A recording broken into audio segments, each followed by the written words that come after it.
Khan sir, जो बात आपने कही, जो एक्चुअली जो लॉजिक है, वो जो पुंछ वाला लॉजिक है, सरकार कल को देखिए, दो बातें हैं। सरकार का वर्जन कहाँ से आया? सरकार का वर्जन आया हमारी तीनों सेनाओं से, ठीक है।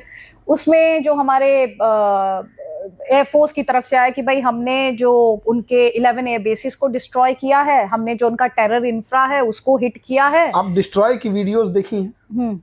इंडिया ने जो हम बम मारे हैं वो एक नॉर्मल से गड्ढे किए हैं। जिस बिल्डिंग पे मारा है वो बिल्डिंग की सीलिंग टूटी है, 10 कंप्लीट डिस्ट्रक्शन नहीं हुआ है, वो एयरबेस रनिंग में है। क्या इस तरह से डिस्ट्रक्शन होता है? डिस्ट्रक्शन ने इजराइल ने किया है गाजा का। क्या उस तरह का डिस्ट्रक्शन हुआ है?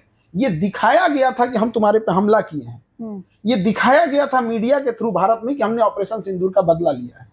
एक्चुअल आपको बदला लेना था, अपने 1-2 बिजली घर उड़ा देते, उसके गैस स्टेशन, उसके जो ऑयल रिफाइनरी उड़ा दिए रहते, कराची पोर्ट उड़ा दिए रहते, पूरा बंदरगाह खत्म हो जाता। S-400 लगा के छोड़ देते, एक भी जहाज उधर से नहीं आ सकती थी, पूरा पाकिस्तान का एयरफोर्स ये आपका एविएशन खत्म हो गया रहता, एयर स्पेस बंद हो गया रहता। धरातल पे क्या चेंजिंग किए, पाकिस्तान को क्या लॉस हुआ? अच्छा, ढाल देगा, छत शटरिंग लगा के अभी तक ढाल दिया होगा। अच्छा, एक बात बताइए, आपने ये कहा कि ये उड़ा देते वो उड़ा देते, मैं आपसे ये जानना चाहती हूँ कि उसमें आप सिविलियंस की, क्योंकि भारत तो सिविलियंस को मारता नहीं है, भारत के तो जो आर्म्ड फोर्सेस की स्ट्रैटेजी है वो एकदम क्लियर है, वो सिविलियंस को टारगेट नहीं करते हैं। ये गलत नैरेटिव सेट किया जा रहा है, मीडिया को भी इसमें समझना पड़ेगा। अगर हम किसी ऑयल रिफाइनरी को मारेंगे तो उसमें सिविलियन क्या कर रहा है भाई? तो उसका जो डिस्ट्रक्शन होगा वो आसपास तो महसूस किया तो जाएगा ना। इसको तो कोलेटरल डैमेज कहेंगे, इसमें तो होगा ही। क्या जब हम लोग बम्बार्डमेंट कर रहे हैं कहीं पे, कोलेटरल डैमेज क्यों नहीं होगा? और एक ऑयल रिफाइनरी को मारेंगे, अगल बगल वाले बाकी हटेंगे। कोलेटरल डैमेज को देखेंगे तब तो युद्ध छोड़ देना चाहिए। तब तो आपको लगता है कि सिविलियंस अगर मारे जाते हैं और उस समय 2 चीजें होती हैं। हाँ, एक, हमने कहीं किसी स्टेब्लिश इंफ्रास्ट्रक्चर पे बम्बार्डमेंट किया, उससे कुछ सिविलियन गए तो इसे कोलेटरल डैमेज कहते हैं, ना कि सिविलियन वॉर। एक जो हम मार दिए हॉस्पिटल पे, ये है सिविलियन वॉर। इजराइल ने मारा अल सफा हॉस्पिटल उड़ा दिया, ये कोलेटरल डैमेज नहीं है, ये डायरेक्ट डैमेज है। हम डायरेक्ट डैमेज नहीं कर रहे हैं, हम कर रहे हैं कोलेटरल डैमेज करेंगे। ठीक है, तो आप ये कहते हैं कि भारत की विदेश नीति जो है वो सही नहीं है? हर मायने में पाकिस्तान और रीजनल एशिया को लेके हम फेल होते जा रहे हैं। और ये मीडिया है जो इसे बचा के रखी है कि हमारी मतलब एशिया की नीतियां सही हैं। औकात नहीं मालदीव, जिसके प्रेसिडेंट के पास अपना जहाज नहीं है, वो हमको आंख दिखा दिया कि नहीं दिया। और शर्म की बात यह है कि मालदीव की ब्रांड एम्बेसडर बन गई कटरीना कैफ।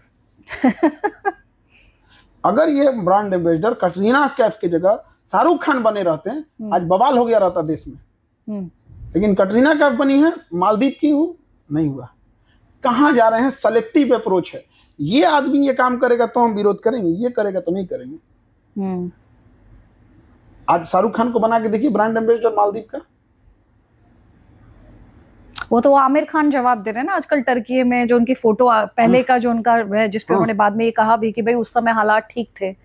तो जो आप कह रहे हैं सेलेक्टिव अप्रोच की जो आप बात कर रहे हैं, तो वो अप्रोच की अब मैं उसी पे आती हूँ, क्योंकि थोड़ी देर पहले आपने ये कहा था कि भारत अगर इजराइल के साथ खड़ा हो जाए तो 56 मुस्लिम कंट्रीज जो हैं वहां खलबली मच जाएगी, और भारत जो है वो उसकी जो पावर है उसमें उसको एक फोर्स की तरह देखा जाएगा।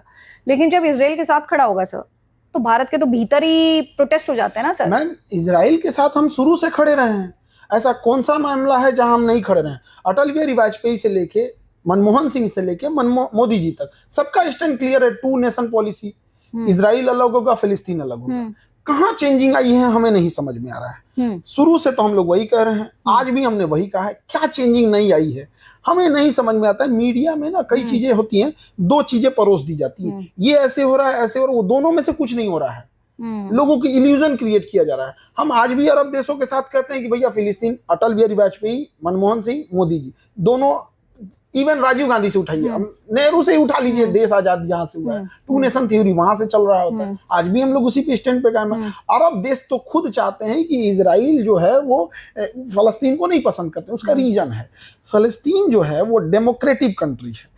इजराइल के पास रहने के कारण वहाँ एजुकेशन सिस्टम ठीक ठाक है, तो वहाँ डेमोक्रेसी है। अगर फलस्तीन या गाजा स्टेबल हो गया वो डेमोक्रेटिव हो जाएंगे, वो आवाज उठाएंगे कि अरब में भी डेमोक्रेसी होनी चाहिए, कतर में भी डेमोक्रेसी होनी चाहिए, कुवैत में भी होनी चाहिए, यमन में होनी चाहिए, ओमान में होनी चाहिए। तो ये अपनी राजतंत्र बचाने के लिए कहते हैं कि ये कल को हमसे सवाल पूछे, आज इसका कमर तोड़ दो, कि कल को ये हमसे सवाल ना पूछे, हमसे भीख मांगे कि हम रोजा हैं, हमें इफ्तारी कराओ, हम भूखे हैं, हमें पानी दो, प्यास लगी है पानी दो, खाना दो। आज गाजा और फिलिस्तीन क्या मांग रहे हैं? डेमोक्रेसी मांग रहे हैं, भूखे हैं, हमें खाना दे दो। तो ये हमें दिखाया जा रहा है कि ये अरब देश जो हैं ये इजराइल के खिलाफ है। ये कोई खिलाफ नहीं है।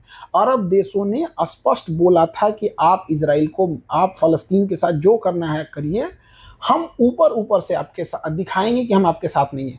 इसका जीता जागता उदाहरण, ईरान जब इजराइल पे मिसाइल मारता है तो उस मिसाइल्स को आधे रास्ते में अरब, कुवैत, जॉर्डन और ये सीरिया, यहाँ के बेसिस से मार के गिरा दिए जाते हैं। किसे बेवकूफ बना रहे हैं? और कतर उसके मिसाइल को इंटरसेप्ट करता है, मार के पहले से इंफॉर्मेशन दे देता है, जो इंटरसेप्ट नहीं कर पाता इंफॉर्मेशन दे देता है।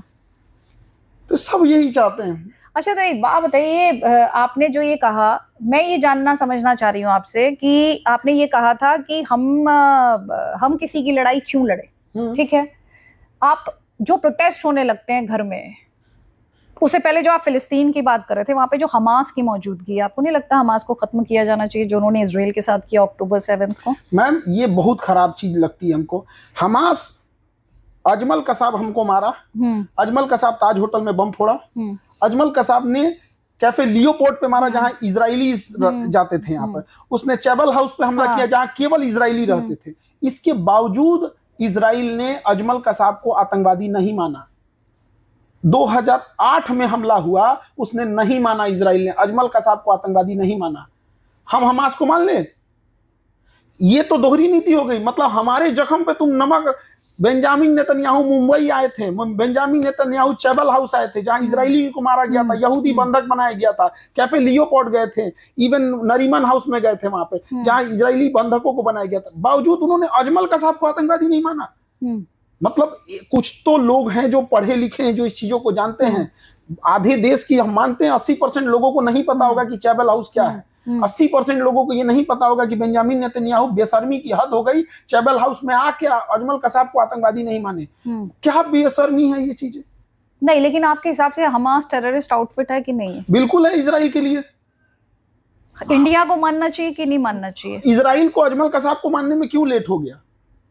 ये मतलब इंडिया को मानना चाहिए, बिल्कुल मानना चाहिए। लेकिन हम ये पूछ रहे हैं कि आप कहिए कि हमारे ऊपर किसी ने पत्थर मार दिया, आप उसको गलत बोलिए, कोई मेरा सर फोड़ा है तो पूछ रहे हैं, कोई बात नहीं। ये गलत तरीका है। हम ना इजराइल के साथ हैं, ना अमेरिका के साथ हैं, ना हमास के साथ हैं। हम अपने देश के साथ हैं। आप अजमल कसाब को आतंकवादी नहीं मानिएगा और आप कहिएगा कि हम आपके साथ दे दें। अजमल कसाब को आतंकवादी कब माना आपको पता है? 7 अक्टूबर को जब इजराइल पे हमला हुआ है तो भारत से कहा है कि आप हमास पे कंडेम कीजिए, तो भारत ने कहा है कि आपका इंटरनल मामला है। तो इजराइल को पता चला कि भारत गुस्सा इस वजह से है कि उन्होंने अजमल कसाब को आतंकवादी नहीं माना, तो वो 2023 में आके 2008 की घटना को 2024 में आके माना है कि ये आतंकवादी है। हम भी मानेंगे 15 साल बाद। ऐसा नहीं हो सकता है ना। हम ना इजराइल के साथ है ना फिलिस्तीन के साथ, हमारे देश के साथ जो है हम उसके साथ हैं।